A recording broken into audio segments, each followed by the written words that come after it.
Welcome to Books and Beyond with That Guy Jay. I am, of course, your host, That Guy Jay. And before we get into today's special guest, let's quickly do our watch of the day. Today's watch of the day is the Armatron Griffey. This is a very affordable but very cool, vintage inspired LCD display watch. This is meant to look, I believe it's based off of the Hamilton Pulsar, which came out in the early 1960s, I believe.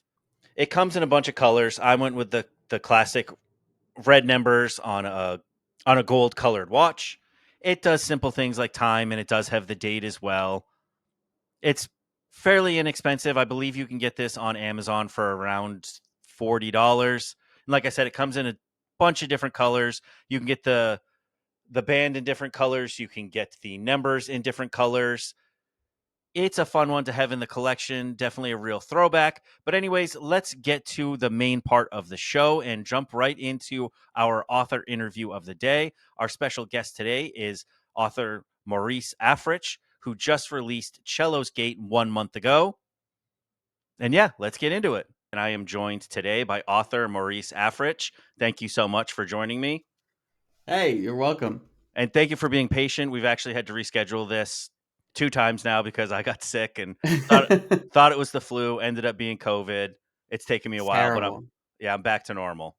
I told Jay today and via text message, I was like, canceling plans is one of my favorite things to do because then I just get a free surprise evening. So like, I was fine with it. I was like, we're gonna talk eventually. I know he's not leaving me forever.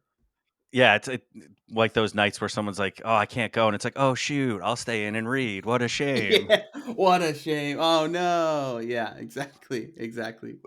Perfect chance to ask. I try to ask everybody this, but sometimes forget. But what are you currently reading? Me, I am. So I just finished. I do an audiobook and I do a physical book at the same time. I'm currently kind of working my way through my physical TBR. So I just finished the audiobook for The Republic of Thieves by Scott Lynch. So it's the third and final book that we have in the Gentleman Bastard sequence. And that one's really good. It was a little slower for me. It was probably my least favorite of the three, but it had a lot of cool elements that I really liked, and the narrator for that one's really good. Um, and physical book, I'm reading Empire the Vampire. Have you read that?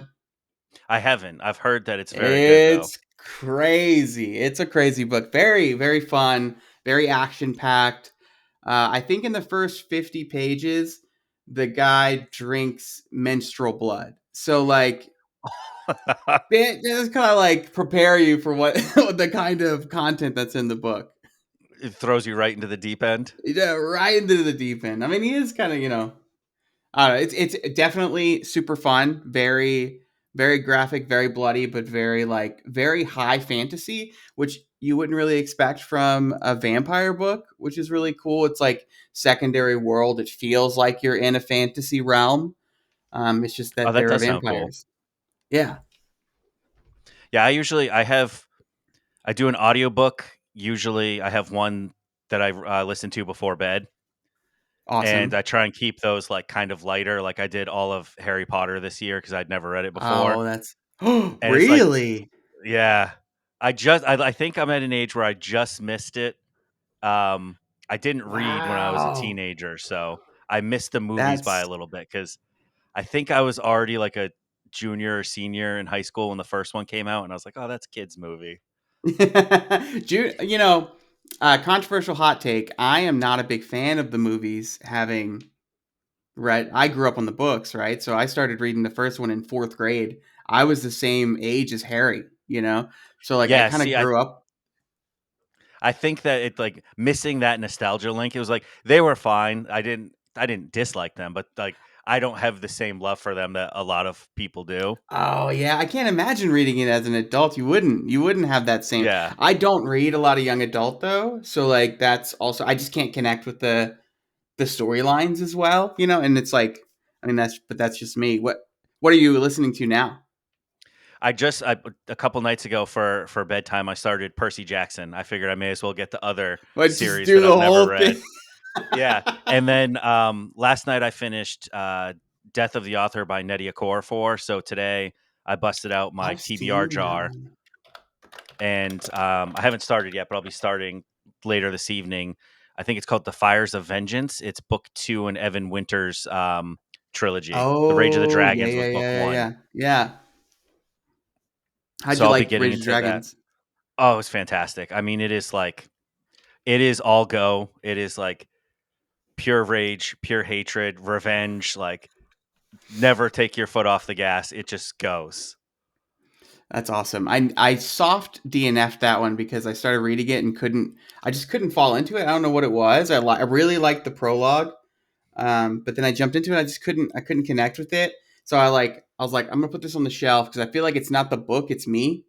Like I felt like it Yeah, was that I mean kind that of. happens sometimes is you have to be that's I'm a big mood reader, Yeah, and that's same. why I like to have multiple books going at the same time cuz just even depending on the time of the day, like if something's heavy, it's like I don't always want to do that at 9 a.m. Like Right. 9 a.m. yeah, it's like sometimes stuff is just better read a different day. Yeah, 100%. 100%. I agree. Now, in terms of your reading, does your reading taste line up with what you like to write, or do you read more broadly? Or So yes, the first one. My reading, I basically read what I write, but I also write more than fantasy. So I'm a big. There are basically three types of things that I spend my time writing. I write poetry, so I read a bit of poetry. I write literary sci-fi, so I love reading that like really grounded speculative fiction. But 80% of the books I read are high fantasy, epic fantasy, science fantasy. Like that's definitely what I gravitate towards when I'm picking up a new book. And it's I mean it's my whole basically it's my entire personality is fantasy books. yeah, I get that. I was I started I didn't like I said I didn't read as a teenager. I started reading in my 20s, and I started with thrillers, and then Oh I got yeah, into sci-fi, and I liked sci-fi a lot in terms of TV when I was a kid. So yeah, sci-fi books made sense, and then I didn't get into fantasy until sometime in the early 2000 teens. Game of Thrones came out, and I was like, I'm the type of person where I have to read a book before I watch the show. So I was like, all right, let me start the series. Let me see what it's about. And really, and that's when I figured out I was like, oh, I like fantasy a lot. Like fantasy. yeah. So fantasy and sci-fi is kind of my wheelhouse now. Oh, that's awesome. My wife and I always say that if you're not a reader, you just haven't found your genre, and that's it. Everyone tells you like to be a reader, these are the books you need to read, and that's just like complete nonsense because like really it's so subjective. I mean, there are so many Yeah, people that only read one genre and they feel shame about that genre or they like don't read it until they're in their 20s. Like if you had started reading fantasy when you were a child, like yeah, how would you feel? I don't know. I don't know. yeah, yeah. I was a stubborn teenager where I was like, oh, books are dumb. I'm never gonna read. Books are for dumb people. Like Yeah, what a wild thought to have. yep. No, so have you always been a writer, or is that something that you've gotten into more recently? I love when people say more recently because it's my name and I always hear my name. I just needed to point that out. So I haven't always been a writer, but I've always been a creative. So Okay. I was in like a band in middle school, like a rock band, a cover band. I've always done theater. I was a big theater nerd. And like when I was in middle school, my friends and I, we were like developing a video game. It never really got very far, but like we spent a lot of time on it. I mean, a lot of time that went absolutely nowhere, but like it was something I've always loved just telling stories and making stuff. And so I started writing seriously, really seriously when I was in college. I took a creative writing course. We went through the whole process of like how to query a novel, how to outline, how to write. Um, and then I was like, okay, I'm going to do it. This is what I'm going to do. And so I was 21 at the time. I'm 34 now. I actually turned 35 next week. Or this week? What's today? Next week. A week from today, I turn 35. So it'll be 14 years that I've been writing really seriously. I wrote 5 books before I started Cellos Gate. Um, I queried some of them. Some of them no one will ever see ever because they're terrible. But that's early work, so that's what it is.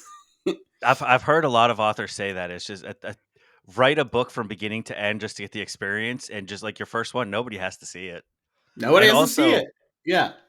also, I was listening to a podcast, Book Reviews Kills. It's called. The host, his name's Evan. Hmm. He's got a book coming out in a Evan, couple yeah, of he weeks. just Angie Kills a King. Yeah, yeah, yeah. Yeah, I have hidden in my email somewhere. I have an early arc of that. I think it's very different than Oh, what's going to come out, cool. but I'm excited for that one. But like he always said too, is like he was saying one time that he kind of had this belief that authors are just like so good, and that what comes out is close to what they wrote the first time. It he's like, my first draft was terrible. He's like, but nobody has to read it. He's like, you just have to get it all on the page and then take it from there. Man, that is the truth. I mean, that is reality is when when you start writing, you have this false sense of like this fantasy and you're built up in your head that like, oh, I'm going to write this book and then I'm going to send it out to whoever, I don't know who, but like I'm gonna do it and then it's gonna get made and then I'm gonna be famous. And like that's the lie that we tell ourselves when we first get started. Yeah, And then we start writing, and one, it's fucking hard. It's a really difficult thing to do. It takes a lot of consistency and a lot of motivation, and it's not easy to put down 170,000 words. And then it's even harder to go back and chop that to bits.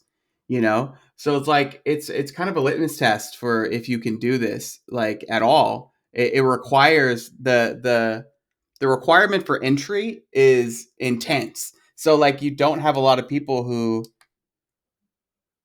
don't understand how difficult it is by the time they write their first book. But yeah, Cello's Gate had 12 drafts.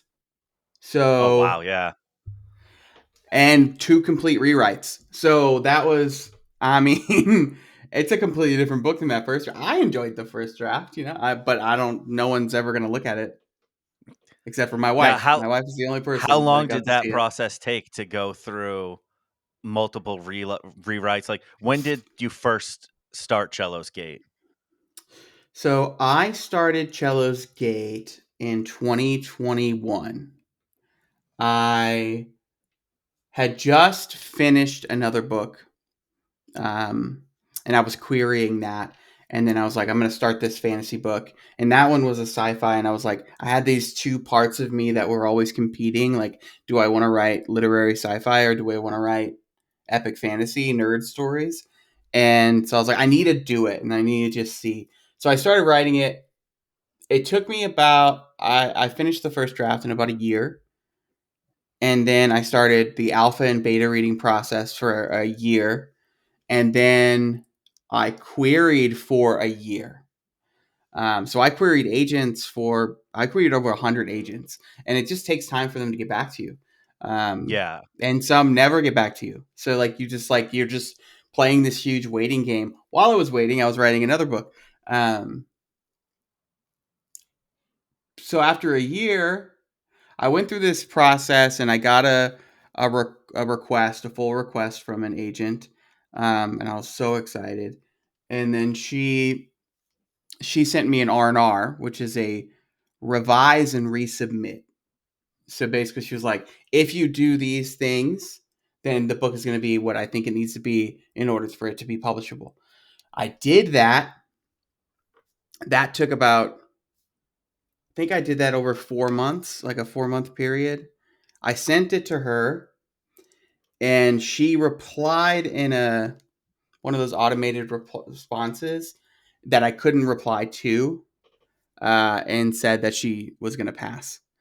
And so I was devastated, and I mean, it was awful. I then spent 6 months like kind of rage writing another book, yet again another one. Um,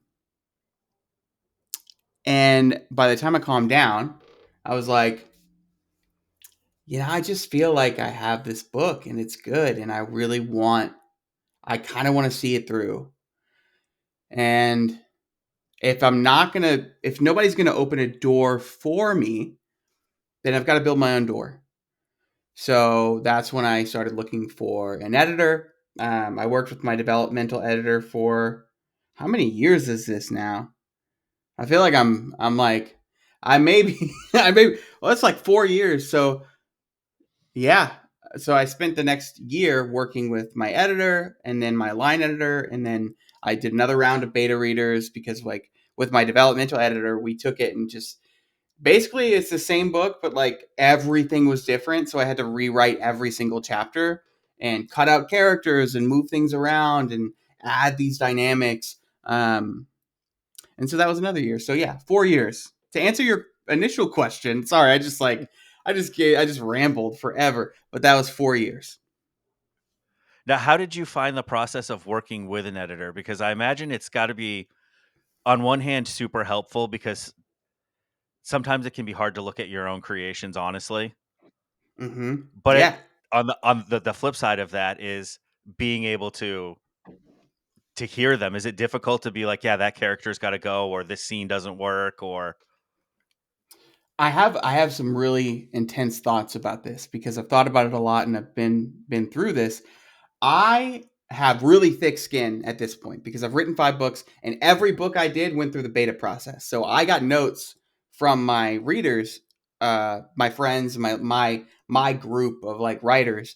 I got notes from them on every book, and then they don't pull any punches. They like, especially my alpha reader, who is my wife. She does not. She is not nice to me. She's not kind. She tells me like I hated this, I didn't like this, whatever. Um, so I kind of developed a thick skin. By the time I started working with Shersti Naveen, who is my developmental editor, I I was so ready to be a published author. And I knew that being a published author was like working with an editor and doing whatever the fuck they told you to do. So, like, I went right? into that process like, give it to me.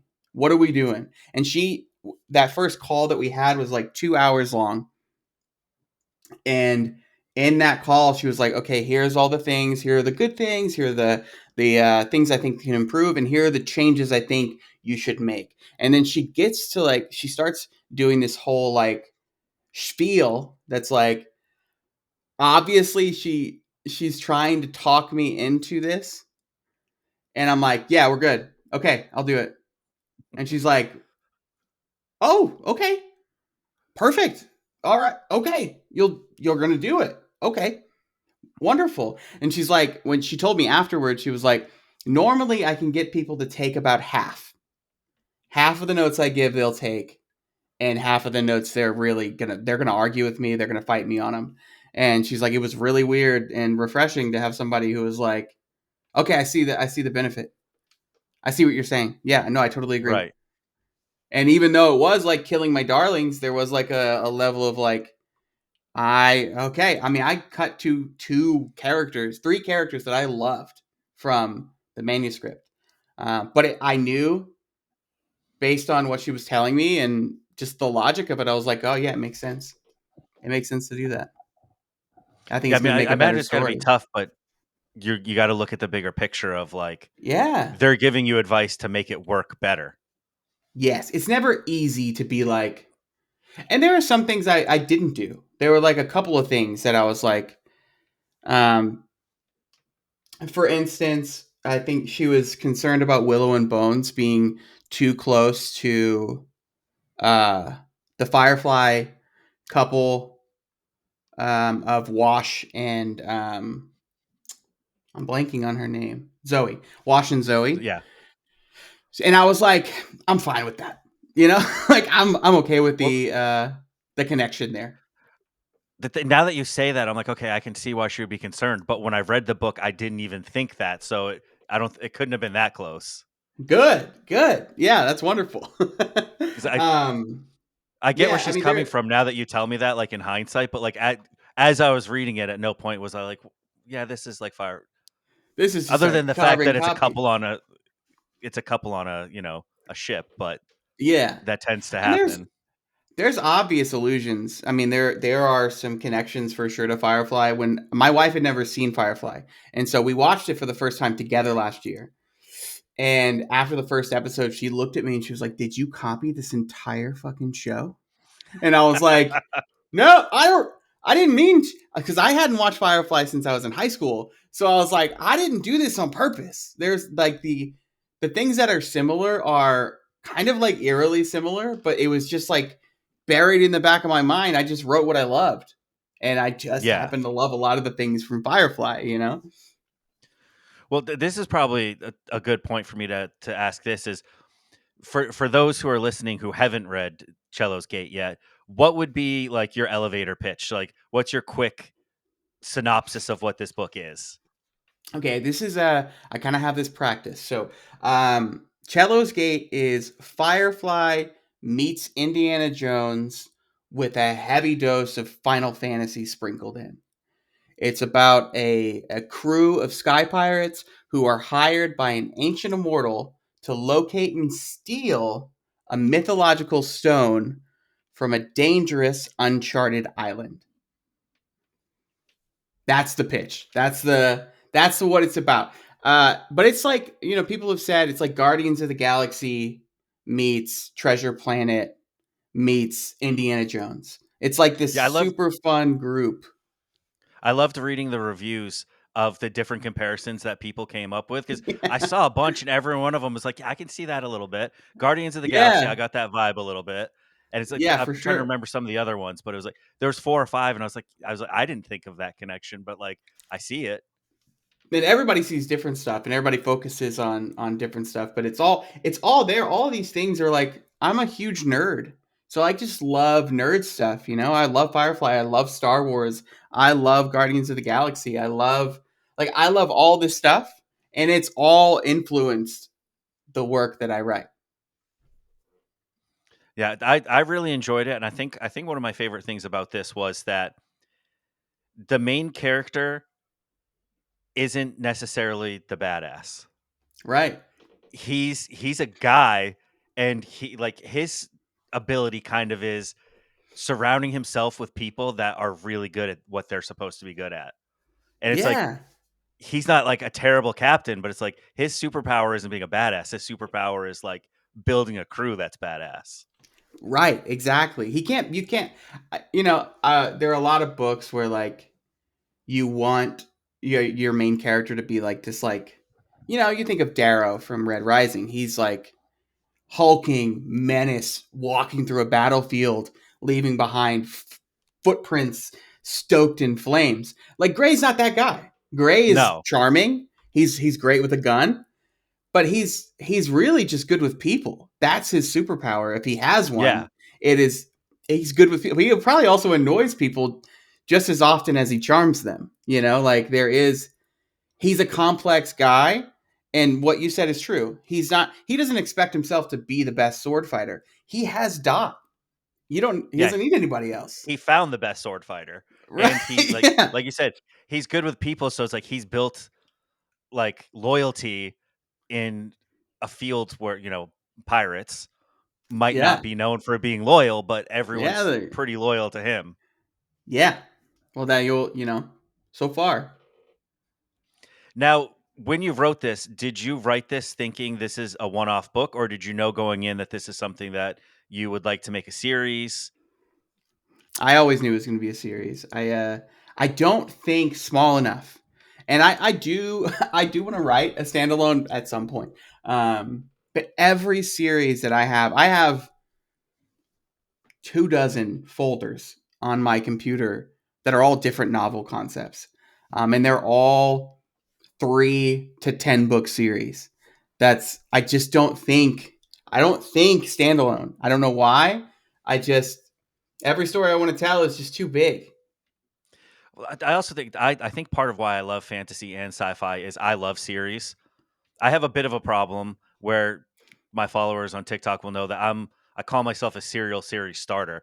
I want to read everything, so I've read like a a ton of book ones and I loved them, but it takes me a while to like circle back because there's so much stuff Same. out there.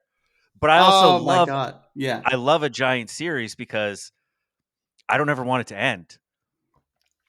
Well, when you're a series jumper, like a serial series starter, I that's a hard one for me. I It's so fun when you find that series that just sucks you in, and that happens. That happened for me with Malazan. That happened with Red Rising. Like I started these books and I needed to read the Dungeon Crawler Carl. Like I just fell into them, and they demanded to be read right now. So I think I'm always searching for that book that demands to be read. And so, Yeah. yeah. Yeah, when I read Red Rising, I flew through the first 3 books, the original trilogy, but then it's like I have series like The Expanse where I have to check I'm 3 or 4 books into that. But, like, I'm perfectly comfortable with, like, if I read 2 or 3 of those a year, that's perfect. But Yeah. I love that I think it's 9 books, and I know the Hmm. world, and I can jump back in at any time, and it's like it's cozy, it's comfy to be there. Like, I don't have to world build every time. Well, I And I think to think that's do why that, you need to have a good memory. And I think a lot of people don't have a good memory. So, like, they are like, I can't even get back into it because I don't remember anything about this book. I've accepted that as soon as I finish a book, I let a lot of the character names go, and I'll just get them. I'll get them back in book 2, but like the overall story, I remember the plot and the things that happened. But I've accepted that sometimes when I close a book, I'm like, yeah, I don't know the characters' names anymore. I did 5 minutes ago, but they're gone.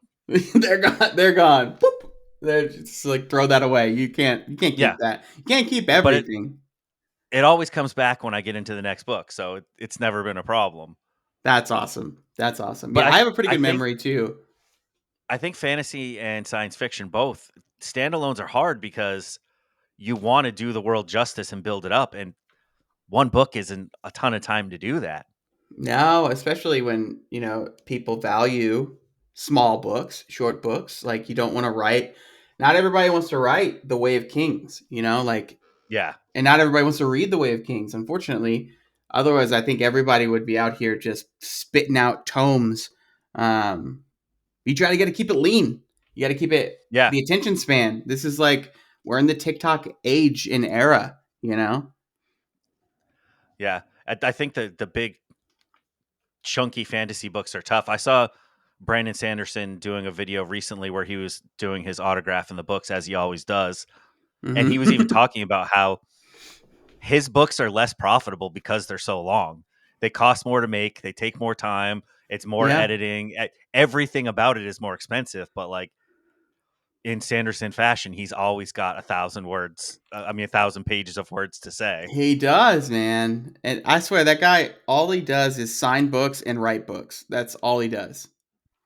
The fact that he did multiple secret projects during the pandemic still blows my mind. Like he kept what Why three, even 4 books under wraps. No one knew about it. like why even do that? Why even He's like, who is it a secret from? That's what I want to. Was he like a secret from his wife? His wife didn't know he was writing these other books. A I secret think it from was a his secret from his own publisher. team because they're trying to keep him from. I'm sure they're trying to keep him on track for Stormlight 5, and he's like, I wrote 5 other books instead. Could you imagine Brandon Sanderson feeling really naughty, getting in his 2,000 words into Stormlight, and then being like, "I'm gonna go work on this secret project that no one knows about." That makes me so happy to think about him just like looking Like around, no, making sure nobody can see when he no one's opens the watching. secret document. Opens a different document. Yeah. Oh, that's so funny. That's so funny. Now, before we started recording, you were saying that you're working on the audiobook for Cellos Gate. How Yes, is that's that what all this going? is about. I've always been kind of curious what that process is like. I find voiceover work kind of interesting. Yeah, So, so how's I that have been? I have a bit of experience with recording. Like I told you, my wife and I were a band, and we released a studio album in 2019. So I have a bit of experience with recording. I'm also a theater kid, so I love acting, and I'm a D&D nerd. I'm a DM, So like I do a lot of voices, and like so I feel like I have I've got the chops, right? I think I can do it. Um, but man, it's so hard. So I've started. I've started the process. I have started recording, and I plan to go to a an audiobook narrator coach, and I'm going to do a couple of sessions just to make sure. I think the thing that I'm concerned about the most is that I want to make sure that I'm recording it correctly, because I like, is everything at the right level? Is it going to be clear? Is it going to be easy to mix? Is it going to be easy to edit? Like, do you have any tricks that will make the process simpler and easier to move through? So I want to hire somebody who can kind of walk me through the basics of setting it up.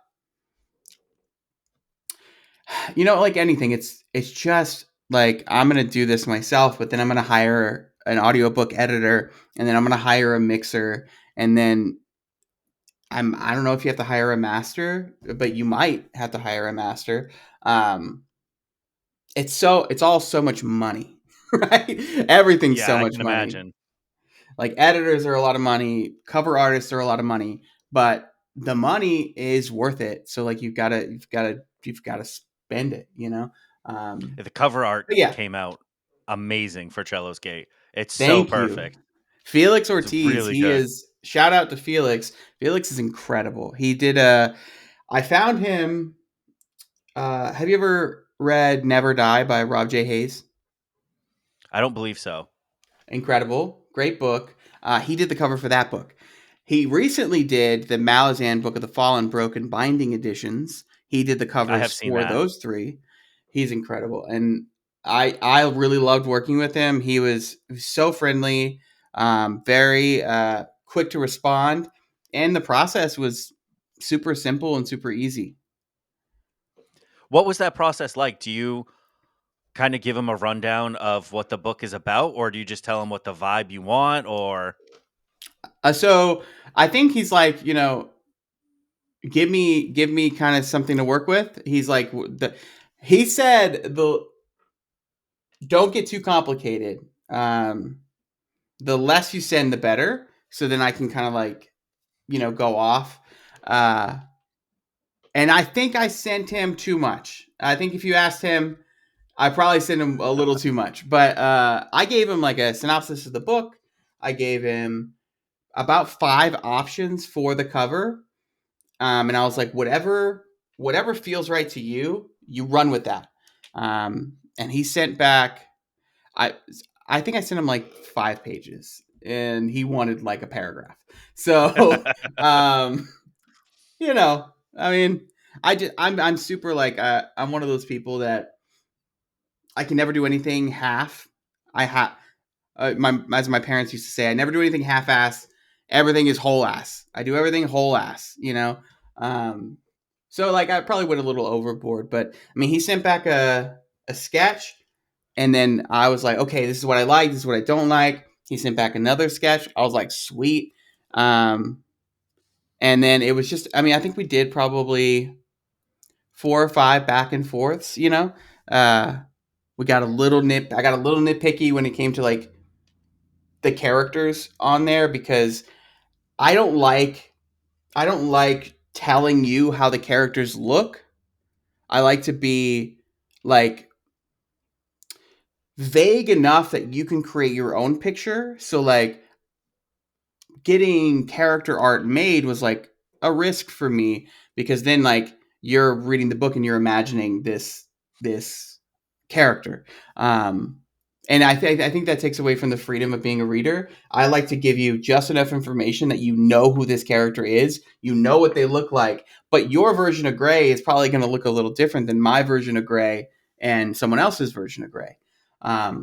So but if he was gonna be on there, if it's gonna be Gray and Min and Dot are gonna be on the cover, I definitely had like, okay, well, this is how they look to me, and so I want them to yeah, look, how they look in my head, you know. And I think we got there. I think they're they're more representations than they are like, this is what they look like. Um, But yeah, it was a super fun, super easy process. I really liked working with Felix. Highly recommend if you are looking for a cover artist, talk to Felix. Yeah, that's awesome to have someone that you can rely on like that, especially in a world where people are trying to sneak by with AI book covers, which is like Yeah, man. such Yeah. a sad way to go. AI, man, it was supposed to do the jobs we didn't want, not the jobs we do Exactly. want. It's Isn't supposed to that be do the boring tasks, not the creative ones. yes, what the hell? It's crazy. I mean, but it's not AI's not doing it. People are doing it with AI. And I think that's Yeah. like I mean, there are books out there where they're using AI to write it. And I'm like, Yeah, it's that's soulless. terrifying. It doesn't yeah. I Have you read Hyperion? I have. So the I've read writer, 2 of them. I think there's like 4, but I've yeah, read the I've only first read 2. the first one. I've only read the first one, so I only have half the story. But the writer, his whole story where he was writing for TV, but it was like this mass produced drivel that's kind of like just artificially like created, and they use like robots to like do everything. I mean, that book talked about that, which is Yeah, really interesting because I mean that's we're careening towards that. in a very scary way. Yeah. Now with writing a series, I've brought this up in other podcasts before too. I think George R. R. Martin was the one that said this. He said that writers are either architects or gardeners. When you're Hmm. writing a series, how far ahead do you have like planned out story wise, or is it just a kind of you let the story take you where it takes you? So I'm a recovering pantser. I definitely, Recovering. yeah. I know the ending. Usually, when I have a book, I know the ending. I know most of the major plot points, and then I just start writing. If I were to map out every single aspect of the story, I think it would lose its appeal for me. Part of the fun of me writing is that discovery phase. But I'm trying to be better about outlining. I'm trying to be better about planning so that I can stick to my own schedule. So I've kind of like I do a little bit of both. I do write a rough outline, but I allow myself to go off of it. I allow myself to like change it on the fly. And we'll see how that works. Because Cellos Gate, I pantsed it. I pantsed it, and then I had to rewrite it 4 times.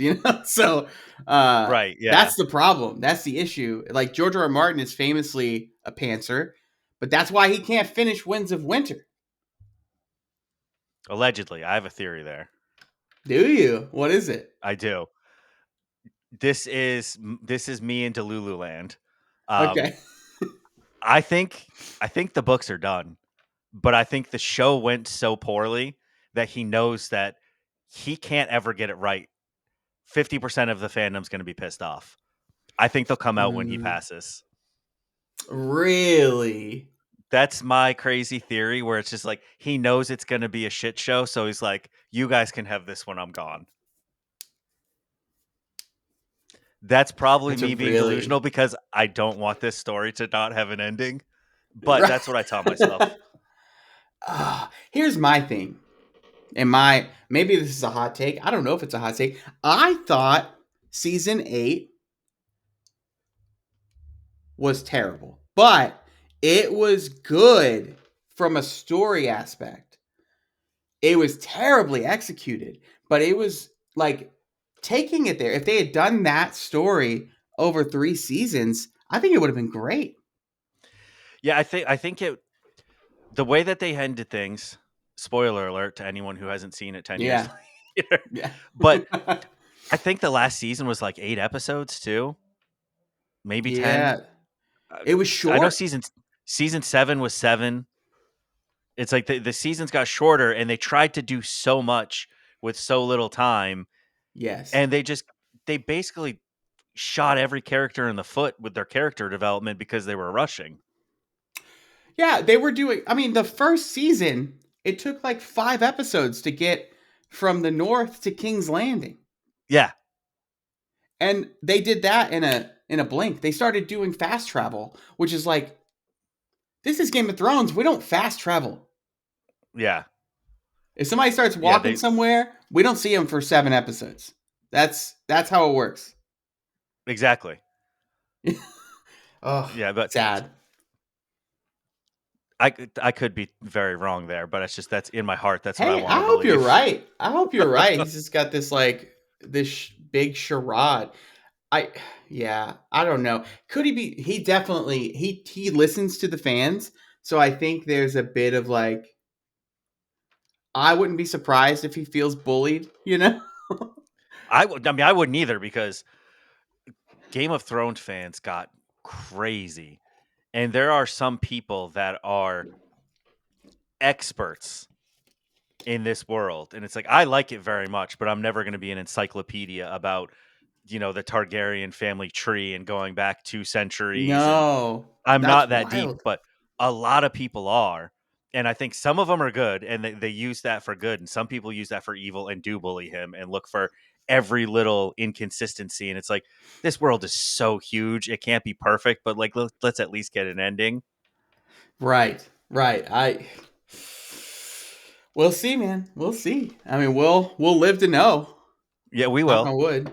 Yep. We'll live to know. Now, how many books in your head do you think Cello's Gate is going to span? Do you have a rough idea So there, or is it just I do. The Sky Pirates of Imperia is going to be a 7 book series. love that? It's a good I think number. it just makes sense. I have a lot of 7. I could condense it to 5, but I think I'd have to rush some things that I don't want to rush. So right now the outline is 7. That could change. Um, like I said, I leave myself the ability to like make those decisions as I go. But right now it's 7. It's 7 books. There is a possibility for a prequel series to actually have 3 potential prequel series.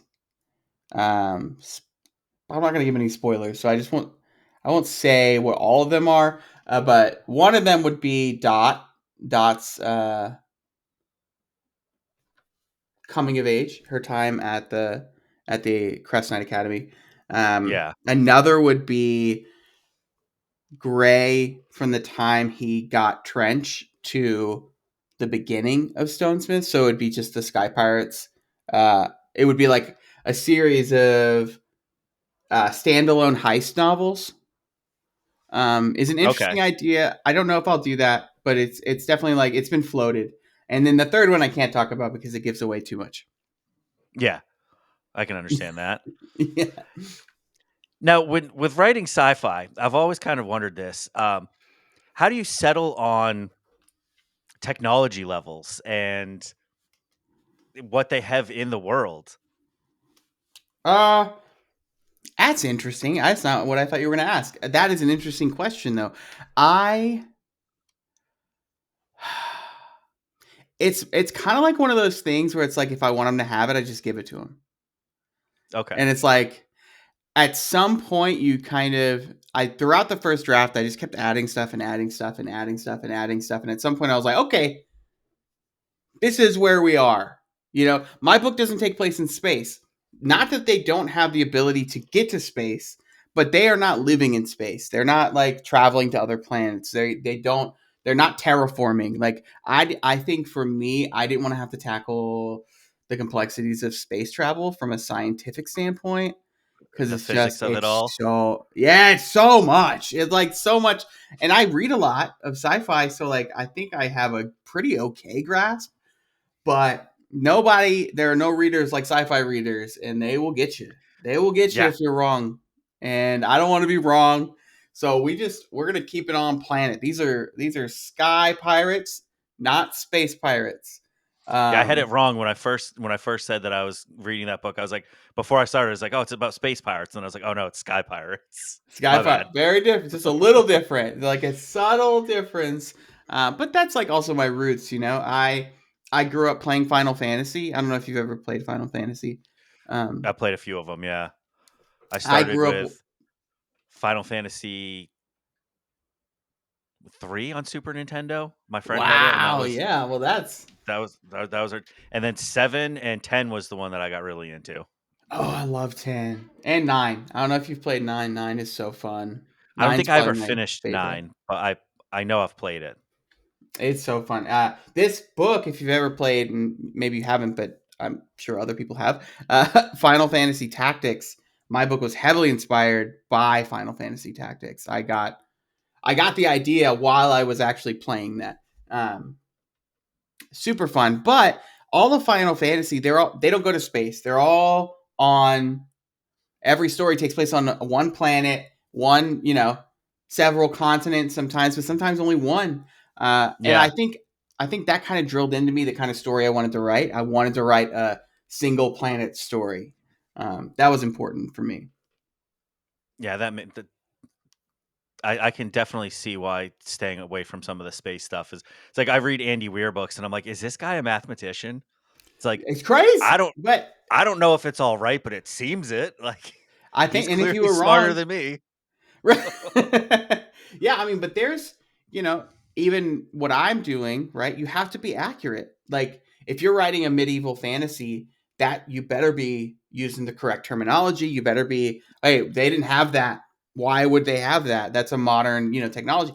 And when you write future, you still have to, you're writing some sci-fi, you have to be accurate. Like, Yeah. people don't know how much work goes into it, but like I was like, okay, I have to figure out how big my planet is because if they're traveling from this continent to this continent and they're doing it in 8 hours and they're going this fast, how far do they have to travel? How big does it have to be? How much does like air traffic come into play? Um, it's a lot. It's a lot of work that nobody's ever going to see because it's like it's in folders on my computer. But I did the work because you have to if you're a sci-fi writer. Yeah, I've always kind of wondered that. This is my first chance to ever ask a sci-fi author that, but it's like because I have a feeling that it would be a little bit easy to get carried away, and it's like it's sci-fi. I can give them whatever, anything, Yeah. everything is possible. Well, that's an important thing. Like, I wanted there to be swords, right? But guns make swords obsolete. So I'm like, well, then okay, then I have to have shields, and this is very like Dune esque, like then Yeah, okay, but shields will make guns obsolete. So how do you hit somebody with a shield with a sword? And it's like okay, so they have to be like kinetic and like, I also they have to break. They have to be able to break. Shields break, just like in yeah, medieval warfare. So it's like all you have to balance these things. Like I couldn't make them I wanted everything to work together really well, and that just requires a lot of forethought. yeah. That makes sense. That's interesting to know. I'm gonna think about that a lot more now when I'm reading other books. But I do like that. I have read a few, yeah, at least 2 or 3 sci-fi series recently that have swords in them, and I'm into that. I like that. I love it. I just I it's like Star Wars, Star Wars, the Jedi's have swords and they have vibrating blades or blur, I can't remember what they're called. Um but those things, I mean, that I just feel like that's the science fantasy that I want. I want there to be close and personal sword fights. I want there to also be snipers, like Yeah. Yeah, it's and like you read, bombs. like, the scale of, like, Golden Sun, where it's, like, the massive spaceships. It's like it was awesome, but it's not as cool as some of the scenes where they are just fighting hand to hand. There's something Oh to yeah. that. The Razor duels are some of my Yeah. favorite parts of Red Rising, for sure. But then you have the Iron Rain. Iron Rain was awesome. It's like that's yes, let's go, man. That's like so and Red Rising was also a huge inspiration point because that is basically fantasy. It's science fiction written as fantasy, written like fantasy. Um, Yeah. and so, man, I wanted cool swords. So I just like I made up my own. I liked them too. It's cool. Thank you, thank And you. it because Christopher Rocchio's he's doing that too in the Sun Eater series. There's swords. Hmm. And I'm trying to think I've what only was the other one? read Oh, half of the first book. The first one's a little slow. A lot of world building. There's a lot of world building. I have an issue with the name of the wind trope, which is an old man telling a story from old age about his Yeah, life, because I'm like, I feel like I got a huge spoiler, and it's that you made it. yeah, It's that that's I'm true. never scared for you in the same, like, Red Rising is written in the present tense, so you never know what's going to happen. Nobody's safe. Daryl's not even safe. No, Um, so I wanted to kind of mirror that, but it's funny because Empire of the Vampire is that trope, but I love it. I don't know. It kind of turns it on its head a little bit, which is interesting.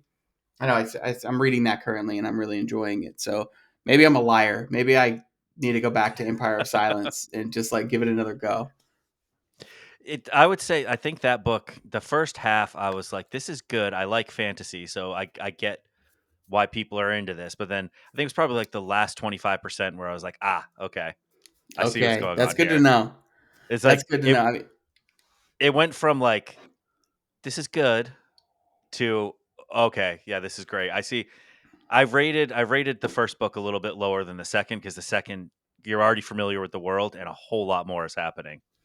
okay, I've interesting. only That's read the good to first know. two, and I've heard that they keep getting better. I've heard really good things about them, and they're beautifully written. I just like I found myself. I think I was reading the first one, and I was about halfway, maybe 40%, and I was like, I just feel bored. Like I started. It put me in a reading slump. I was like, I don't want to. I don't even want to read. You want to just watch TV. Like that's kind of where I was at, and I was like, if I get there, I need to stop reading the book because like I'll never finish it because I'll never want to pick it up. And it's a curse, honestly. Some people just push through. Are you a pusher or are you a DNFer? I've never DNF'd a book in my life. What? No I way. yeah. I mean, not intentionally that I can remember. There might be some where I stopped for reasons and never got back to it, but I don't recall. But I d- Oh I have my like this God. inherent nosiness where it's like even if I am not enjoying the book, I'm like I have to know how this ends. You can And then Google it. I've read a few books where it's like wasn't loving it, and then the ending was so good. I'm like, okay, that was worth it.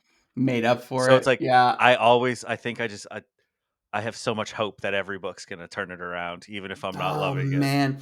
So like here's my I, thing. This is why I started DNFing. And you don't have to DNF. I don't judge people who don't DNF. Um, but okay. So like how many books do you read a year? around 100. Around 100. Okay. Yeah, So let's say you live to be 80, right? So you I live do this to math a be lot. 80. Yeah, man. Okay, I so know it's where what? 45 more years? How old are you? You don't have to tell me. I'm, I'm going to guess I'm 45. 41. I Um just turned 41 last week. I would not have guessed that. I was thinking you were like 35, 36. So you look great, by the way. 100 books, let's say 39 years. You got 39 years left. You're going to read 3,900 books. And there are, I believe, last I looked, 12,000 books published every day. I know it's. I do have. You're I have. never. I have a soft goal this year to DNF a book. Okay. If I'm 100 pages in and I'm not enjoying it, I'm gonna DNF it. Yeah. I almost I, DNF'd one last year, but it was for a book club, so I pushed through. I would have DNF'd uh, that one otherwise though, because it really just like it irked me. I was in a book club. I'm since not in it because it was, I'm too much of a mood reader to be in a book club. But we had a 20% rule. So you have to read 20%. But if you still want to DNF at 20%, you can DNF. Yeah, I think that's fair. I think that gives it enough time to If it have doesn't given get it you its by fair then, chance and yeah. And reading is so subjective. Like that's the thing that's crazy is like when you may DNF a book and you may not like a book, but like that could be someone else's favorite book. Like it's so like it doesn't mean just because you DNF'd it doesn't make it a bad book. I have this really complex I have it like my idea of like being a book reviewer and I'm kind of blurring the lines here because I am a writer now also, so these are my peers. So that kind of like changes like how I interact with the space a little bit. But I was a reader first. I've been in the reading space. I am a content creator for Book Talk, for Bookstagram. Like I'm a book guy. I'm a book Yeah. bro. That's me, and I have been for years. But I've gotten to the point now where it's either a 4 or 5 star, or I DNF'd it. Like that's where I am, and I think I can't. I don't know. I can still give a 3 star, but I just can't give anybody 1 star or 2 stars. I just can't do it. I can't. I can't bring myself to do it. I can't. I feel too bad. I'll just not leave a rating if I didn't like the book, because I also know Yeah. too. Like this might just be me, and I don't want to kill this person's like chances of finding their reader if they. I don't know. It's a weird place to be an author in a reader space because there's a lot of challenges that go along with that. Yeah, that's a great point, and that's an interesting thing that I think Book Talk has created that crossover that's never really existed before. There used to be more separation, I think, between readers Oh and yeah. authors, but I think I rated that book 2 stars that I almost DNF'd, and I should have DNF'd it. But to me, it's like I rarely give below 3 stars. I rarely give Yeah. three. I give 4 stars so often that I'm starting to like doubt my own scale at some points. But then also I remind myself that I'm pretty locked in on my taste, and Book Talk has actually helped me. Like I have a huge TBR of books that I know there's a really strong chance I'm gonna like because other Yeah. people with similar tastes have recommended them. So it's like I'm not just picking at random anymore. They're Yeah. pretty curated for my tastes. Oh, and let me also say that you're allowed to leave 2 star reviews. You're allowed to leave 1 star reviews. I'm not saying that that's a bad thing to have. But I am such an easy reviewer. Like honestly, if you're looking for a guy to read your book, I'm the one because I'm either gonna leave no rating or it's gonna be a 4 or 5. Like that's just me. But I don't have time either, so don't come to me. Like I don't have the time. But it's like I've found that I've looked at 1 star reviews on Goodreads, and sometimes the 1 star is made me want to read it because they'll be like, "This Right. book did this, and I hated it," and it's like, "Oh well, I happen to love that, so thank you." Yes. Like, 1 star reviews are terrible for authors, but they're great for readers. And that's why, as an author, you can't get crazy about it. You can't even, like, at some point, you just got to stop looking at reviews because, like, you're going to get your feelings hurt because somebody left you yeah, two you don't star want to do review. that. And it's like, oh, yeah, somebody will leave you a 3 star review and they're like, I really like this. I just didn't like this part. And it's like 3 stars. And it's like, well, that could have been a 4 star, like Yeah, that. That's like you get upset, but like it's also like you can't. And also, no one wants to read a book that is a perfect 5 star rating because they're like, well, that doesn't seem real. it's not Um, believable. Yeah, no, yeah. So I mean, you gotta have them. You gotta have them, and they're important for readers. I love that whole trend of like going on and finding your favorite books and finding all the 1 star reviews for your favorite books because they're hilarious. Because you're like, I so disagree with this. This is like objectively, subjectively untrue for me.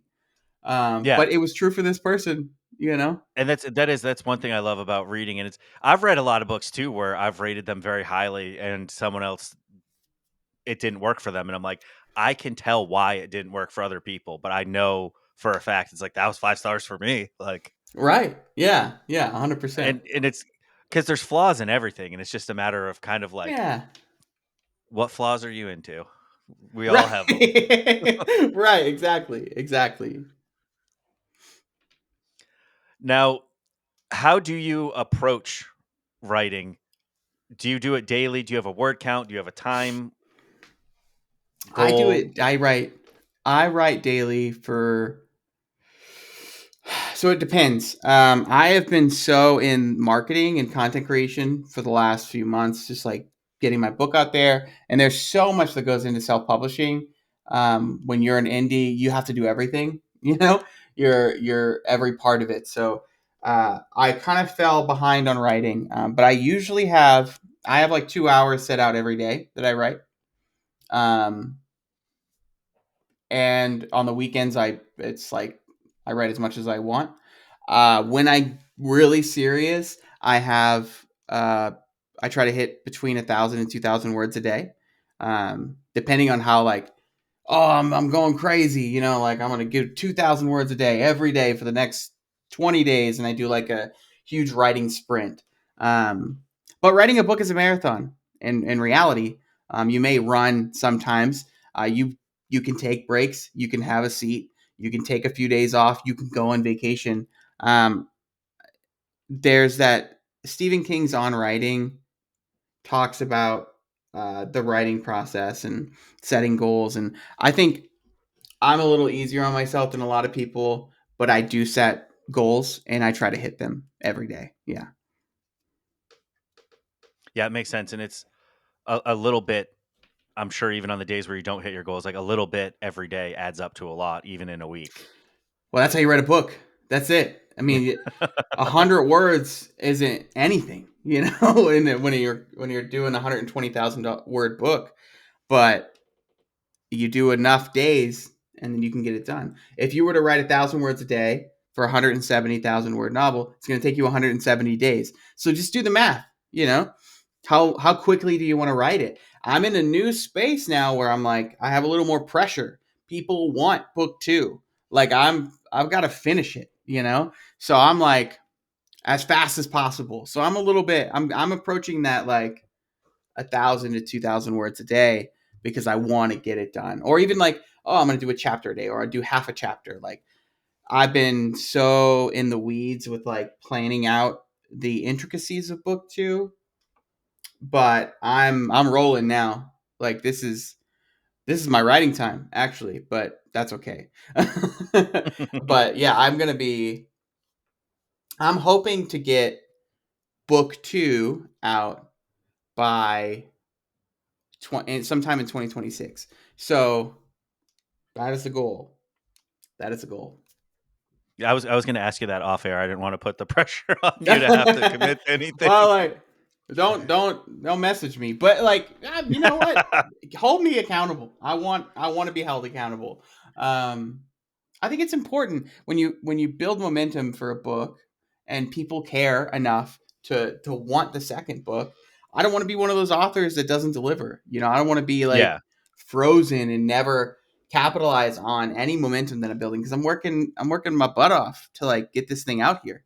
You know, so like I don't want that to go to waste. You know. Now the response I've seen has been amazing. Now that you have Thank you. what it's been 2 or 3 weeks. It's been 4 weeks today. Today is the 4 week Okay. mark. So now that you've had a little room to get through, I'm sure it was crazy for a couple weeks there, pushing it and making Yeah. sure everything went well. How do you feel overall? Did it go as expected, better than expected? It went I expect a lot, right? I dreamed, I hoped for a lot. I mean, let me say that. I tried to not have any expectations because I didn't want to disappoint myself It's because hard to 10 do people though. buying my book is that's amazing. That's 10 people that read my book. Um Yeah. that's incredible. That's a lot of you stand in a room. I currently have 101 ratings on Goodreads, right? If I stood in a room with 101 people, that's a lot of fucking people. It Um is. I want to sell a million copies, but like Right. there's like so I try not to have any expectations. I have goals. But the goals are not numbers, right? I've exceeded any number goals I have. My primary goals though are about like buzz, if that makes sense. So it's like my whole marketing campaign. My wife is a marketing executive. She's like an expert marketer, so she works in like tech and helps startups and she's like a marketing consultant. So um, I got really lucky with that. But our whole marketing campaign is about building the hype, right? So it's just about getting people talking about it, as many people as possible. Um, and I think we've done a pretty okay job with that so far. That still got work to do. Still have initiatives that we're doing, and still have plans. Um, but man, it's I mean I think it's going well. I'm happy. I'm over the moon. I feel like the crazy thing is, like, I always dreamed that I would get an agent and it would go through a traditional publisher, and I'd have that whole path, right? But the second I decided to publish my own book and like believe in myself and build my own door, I felt like my dreams came true. And every day that I get to do this, it's like my dreams are coming true. So I That's feel amazing. incredible. Yeah. That's amazing. Yeah, congrats on that. That right there is a huge win in itself. Thanks, man. Thanks. Now, It feels crazy and surreal and weird. Yeah. while we're on this topic, may as well throw this Yeah. out there too. You can get it on Amazon. Yes. You can get it on Barnes and Noble online, I believe. Mm-hmm. And is it available for libraries? Yeah, so it is available at libraries. You can request it on Libby. It is available through Kobo.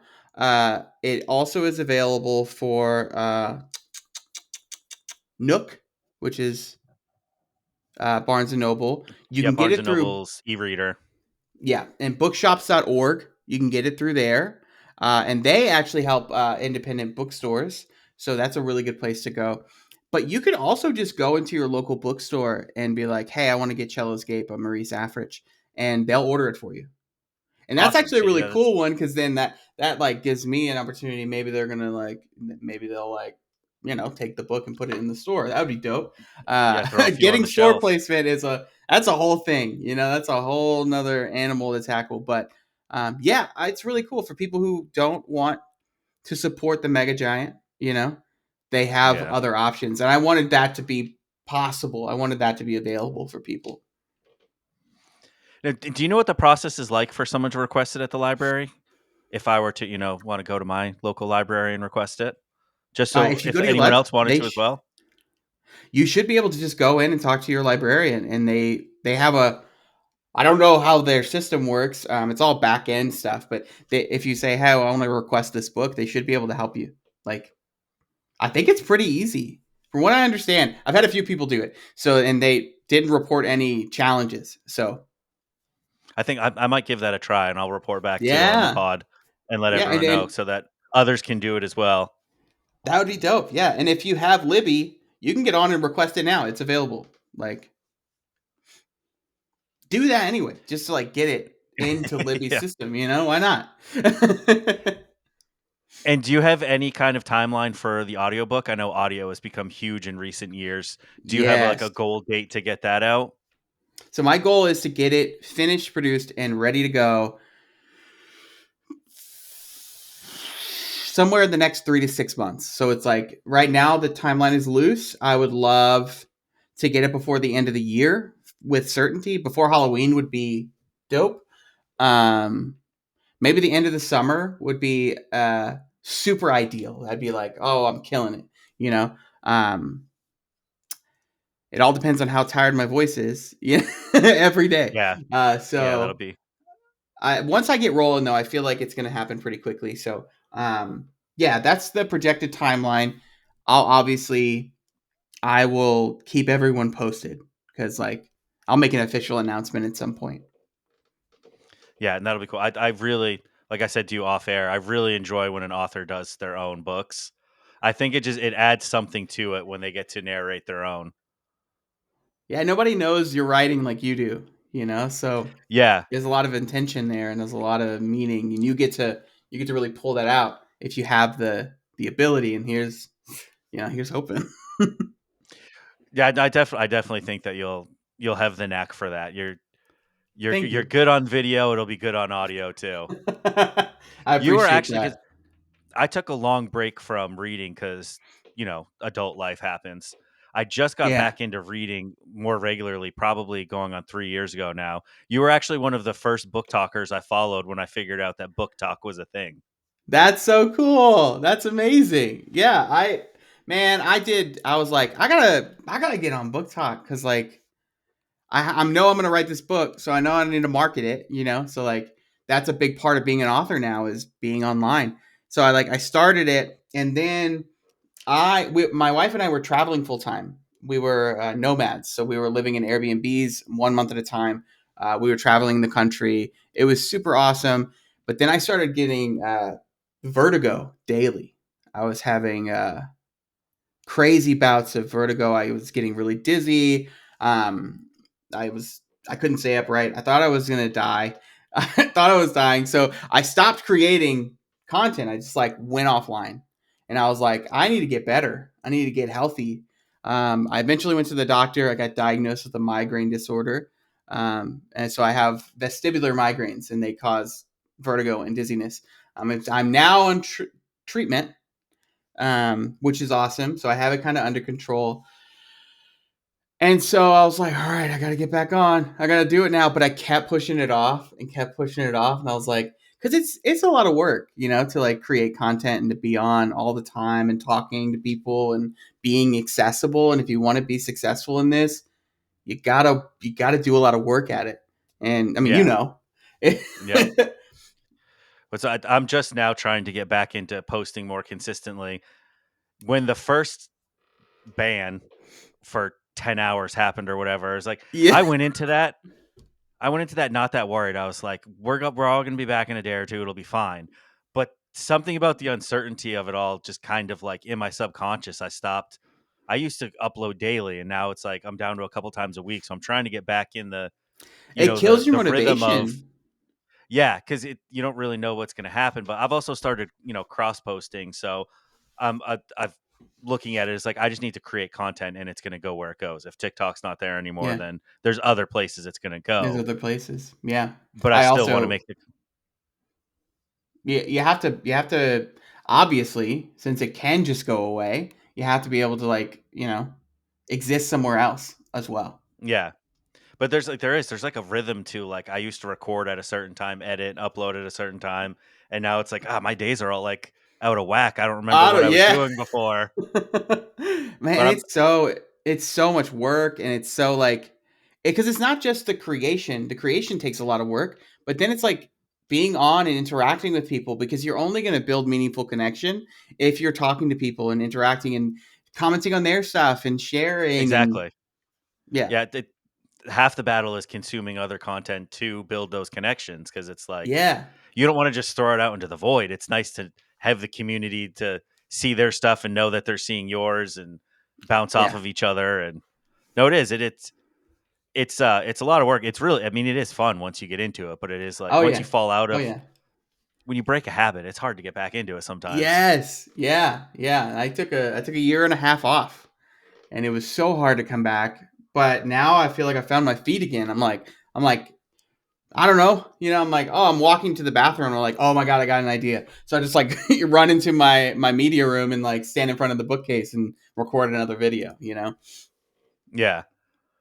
Yeah, I'm getting there. And then of course then I got COVID, which took me out for 2 weeks. That Man, I'm was so not on my sorry. that wasn't in my plan for this year, but No. Oh, it's so crazy that COVID, man, it's so crazy to think about COVID. That's in wild. 2025. Who I gets went COVID anymore? I I went until 2023 before I got it for the first time. This is my second time. Really? Yeah, I was Wow. super careful for a couple years there, and then I guess I let my guard down. Yeah, we worked from home, my wife and I, so we didn't do anything for a whole year, and then we ended up getting it. We went on a family vacation with our family, and somebody had COVID there, and we all got it. Everybody got it. It was Yeah, the first time for me, my because my daughter was home from school for like 2 years, and it was when she went back to school. After a couple months, she came home, and I was like, "Oh, thanks, appreciate this." of course, the school. Ah, that's And sad. she bounced back in like 2 days. Just She was done. like, Yeah. "It's like, all right, your turn to take care of me." But I'm better now, and Good. I'm so glad. plan is the plan is this podcast will come out next Monday, and Okay. back to every Monday, and the podcast should be back to consistent. And I had a goal of putting out one episode every week for the year. And it was like the first week that I missed, was like really beating myself up. I'm like, it's only 4 months Oh, into the year and you missed your goal. And it's like trying to trying to learn how to be kinder to myself in you my old gotta, age. man. You gotta. You can't like. Yeah, no, you can't do that to yourself. It's hard to. I mean, the fact that you've only missed 1 week, is that right? Yeah. Well, two. I missed two. Yeah. That's great. That's incredible. Yeah. That's like Yeah. dope. Yeah. Yeah. What helps is I've read a statistic that like I think something like 90% of podcasts don't make it past 5 episodes, and of the remaining Wow. 10%, most don't make it past 20. This is That's. episode 20, Oh, hey. I'm like in like the 1% of podcast episodes here. Hell yeah! Congratulations, man. That's awesome. Yeah, so that's cool. Now, podcast called Books and Beyond. I've already Yeah. taken up over an hour of your time, but for the last few Oh no, you're minutes, good. Yeah, yeah, beyond yeah. books and writing, what are some other things that you're passionate about? Oh man. Okay. Yeah. Okay. So I'm a like I said, I'm a huge nerd, so I'm really into D&D. And the reason why I don't have time for anything is because I am currently in 4 D&D games. Uh, That's intense. yeah, too many D&D games. It happened on accident. You know, I live in Asheville, North Carolina, and we got hit with Hurricane Helene. So like a couple of the games stopped for a minute, and then I joined another game, and then it's like, but then I'm like, now I'm Right. just, it's like all happened. Now it's like a storm of games. Uh, I play a lot of D&D. I love it. I DM, I play, I do it all. As you should. Do you play D&D? I actually joined a campaign last fall for the first time ever. We've kind of been on hiatus for a couple months because life got busy for everybody, Yeah, yeah, it um, always does. but yeah, we were just getting started. It was a bunch of beginners, and then one of my friends on Book Talk, Lacey, she'd done some DM work before, so she was willing to DM for us and kind of teach us what That's we were doing. It was a lot of fun. I should actually message them and see if we can get going again. you It was a good should time. take this as your sign to get your D&D Yeah, game going again. it was one of those things where I'd always kind of been curious about it, but never knew anyone that played. And then the Yeah, beautiful thing about technology now is that like you don't have to be in the same room anymore. It's right, pretty easy right. to do in a meeting like this with a group of people. 100%, especially like when you have the ability to talk at the same time. Like, Zoom doesn't really allow that, so like that's really cool. Uh, Besides D&D, I also play guitar. I'm a musician, play drums and guitar. And I just read a lot. I read for like 3 hours every night. So like that's like a huge hobby of mine is just reading. Uh, Besides That's that, I travel. I love traveling. I love going outside. I love the sun. I'm a big sun guy. Hikes are cool. I can also do a few tricks on the yo-yo, but I refuse to show anyone because it's not that impressive when you don't know like 100 tricks on a yo-yo. If you only know six, it just means I can walk the dog and like rock the cradle. But like I do like to yo-yo. It is a fun thing. So that's another weird little hobby that I have. I had a brief run with the yo-yo in like eighth, ninth grade. Me and a couple friends got pretty into that for a bit. I was never that good, And but it was a lot of fun.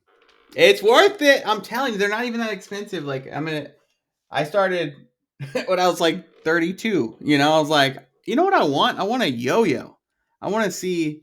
And then I was like, this is awesome. So my wife and I would just like I quit smoking in 2019, and we developed this habit of just like walking around with yo-yos our house and just yo-yoing for like every so often, like throughout the day we'd just go and yo-yo and walk.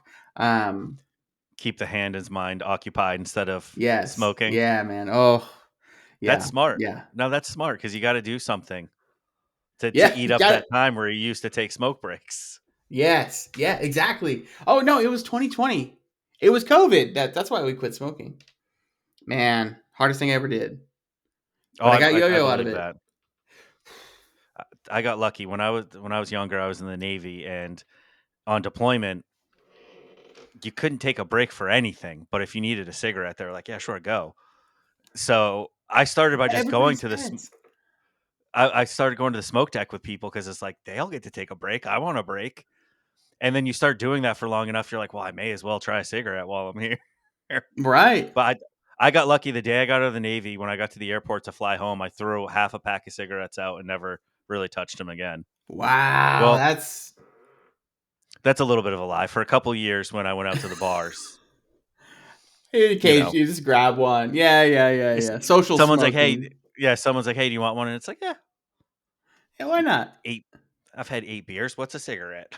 Man, I could never. I know that if I smoke one, I'm gonna be I, smoking for the next 5 years. I've known a lot of people that have done much crazier things, and they've all said that the cigarettes were the hardest to give up. It was hard, but it worth it. So worth it, Yeah, honestly. yeah. Crazy, crazy. No, no, it's similar to yo-yo. Have you ever seen kendamas? I was tempted to give those a try. Hold on, let me Google it. It's a I believe it started in Japan, and it's like Yes. with the ball on the string with the. I've seen So some. There's some people that do like competitions with those, and it's very niche, but it looks pretty cool. So I started yo-yoing, and I told my friends about it, and a buddy of mine was like, "Hey, have you ever heard of kendama?" And I was like, "No." And he's like, "My wife's brother is super into it." And so like he brought one, and we all played with a kendama. It's a fun little thing. It's hard. It's so hard to do anything with it. Yeah, I see.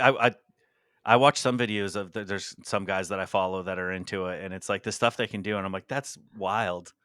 Like full Crazy. blown Yeah. competitions is like fairly physical too. Like they have to like get down real low to catch it and like swing around, and but that it's in the All same right. realm as yo-yoing. Yeah. Are you a documentary fan? Oh yeah, I love documentaries. There's a cool one about yo-yos. I'm trying to. That's not Oh it. really? Yo-yo competition. Am I thinking? Is it yo-yos?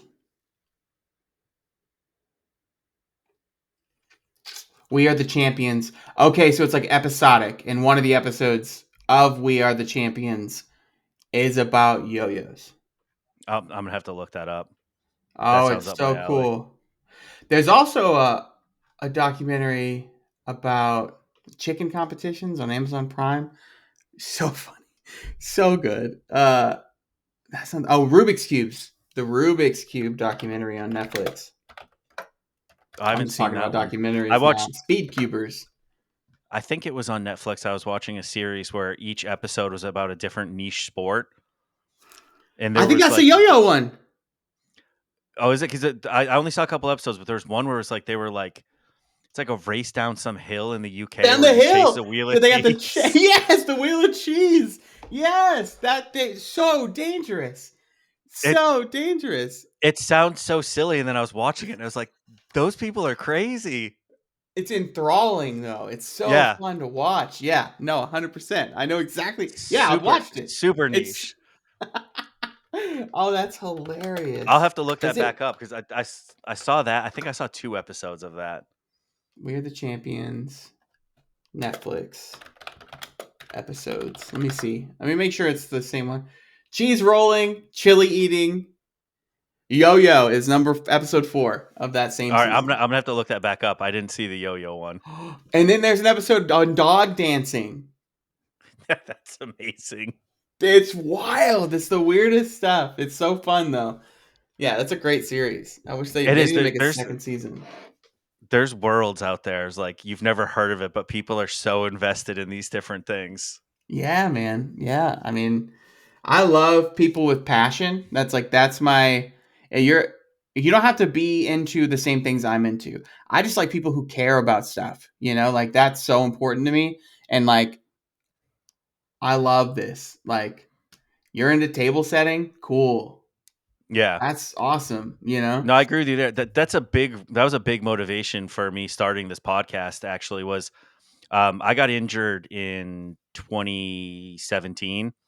I ended I'm up with an sorry. ankle injury. I I have a chronic pain condition, so like I'm not super mobile, and I spent years kind of just feeling sorry for myself and Yeah. didn't have a whole lot of passion for anything. And then in the last few years, it's like I've been trying to rediscover because I had to kind of find all new things because most of the things I did were fairly physical. Like I was into Yeah.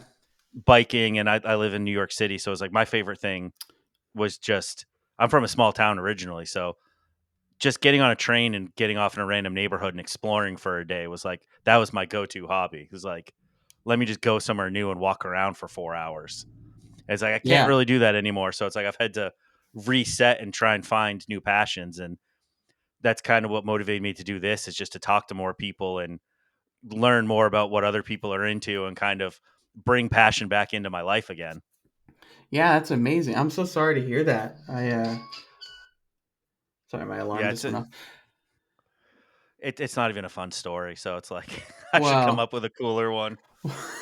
It's like it's just like how you got hurt? How you got yeah, hurt wasn't isn't a a cool bad story? no, it's just a bad step off of a curb. Just Oh no! yeah, Oh it's like there was man, like a you can use little mine. I sprained my ankle in 2021. No,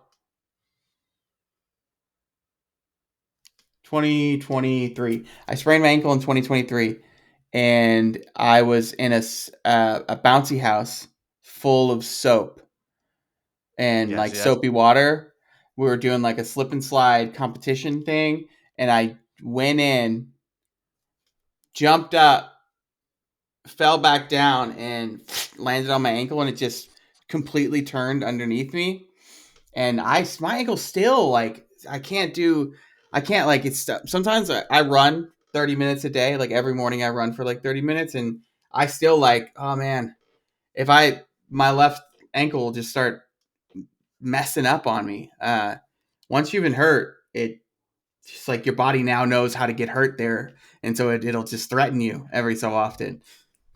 ankles are rough too. I didn't realize this until it was me, but it's like I sprained my ankle a ton as a teenager skateboarding, and it was just like it's fine. It hurts for a month or two. You walk it off, but once I actually heard it, and it's like talking to the doctors. It's like they can give you a whole new hip. They can rebuild your knee, but with the ankle, they're like, we can try this.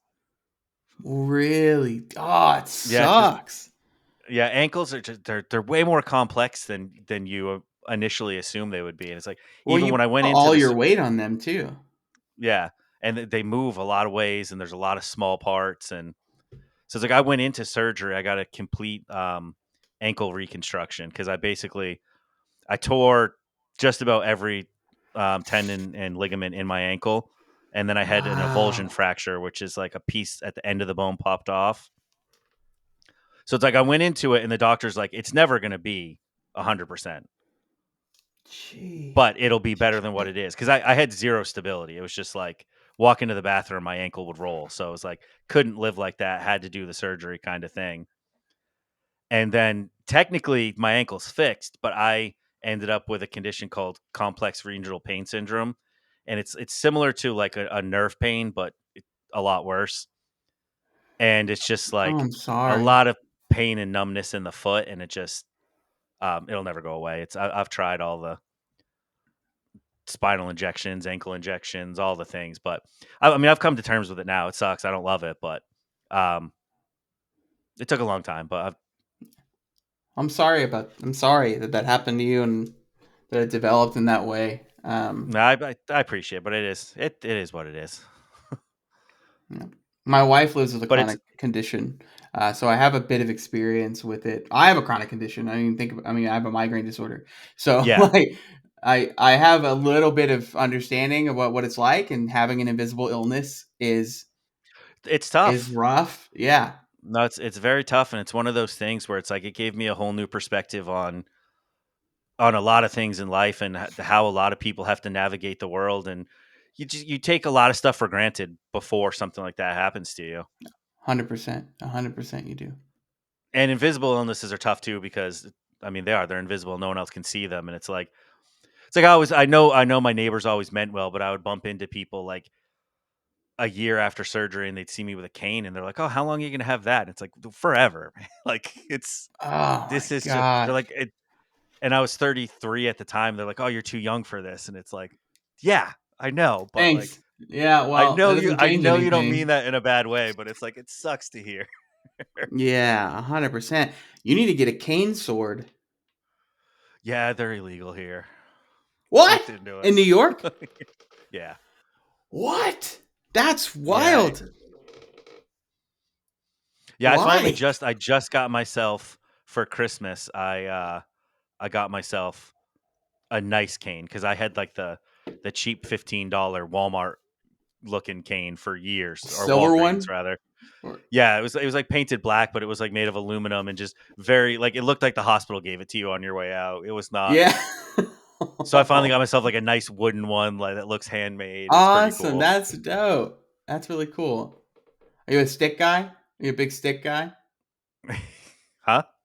Are you a stick guy? Like, Oh, I have am you ever heard of? now. Yeah. Well, oh god. Oh, there you go. Fuck me. No. I love man. Have you ever heard of stick talk? Like, Yeah, I have. I have. I've okay, seen it's it. just like people who find sticks, find cool sticks. I love sticks, man. I love cool sticks. But I don't envy needing to have a cane, and I'm really sorry. And I'm sorry that you can't have a cane sword. That's insane. Yeah, I think I could probably. I live just outside the city. I think I could get away with it here, but it's definitely illegal in the city. They're real strict about knives. Oh, that makes sense. I can see Yeah, that. It's like you're open carrying a weapon. yeah. And no one's Okay. ever asked to like look at my cane, so I'm sure And I let me could see. sneak through Yeah. life with it. But It's like, can you not I'm own big. like a sword collection? Like, You can at home, but the whole taking it outside thing. yeah. Well, yeah. You're I'm a not big. gonna walk around with a samurai sword. I'm a big rule follower, so I would end up looking too suspicious. Man, me too. You know what? I write about pirates because I am not a pirate. I am law abiding. I am a Me, good citizen. I don't even drive above the speed limit. it's I see people double parked all the time, and I'm like, how are you not stressed out by that? Well, yeah. Well, right. Right. You're gonna get. I mean, I just assume I'd get a ticket if I did something like that. But Yeah, me also, it's too. disrespectful. It's disrespectful. Yeah, I hate it that. is. Yeah, I get riled up about that. yeah. All right, well, I've actually taken an hour and a half of your time up now, so this is probably a good time to wrap it up. But Yeah. where's the best place for people to find you? TikTok. You've got an So, Instagram as well. TikTok and Instagram. My username is my name, so it's just at Maurice Africh on both. It's MauriceAfrich. Uh, you can find me there. Those are the places that I'm most active. So yeah, hit me up. I'll throw links in the episode description. Do you have a is there Awesome. do you have a website or anything either? I can throw that in there I as do. well. Yeah, Yeah. mauriceafrich.com. It has all the information for everything. So like you can Okay, find my so social episode medias there. description will have all the links. Highly recommend checking out Cellos Gate. Also checking out the content. It's very fun and funny book content. You will enjoy it, Thank you. especially if you're a book bro. Yeah. But again, thank you so much for joining me. Thank And you. Thank you. It's been a everybody blast. for thank you everybody for hanging out with us for an hour and a half, and I will see you guys next week.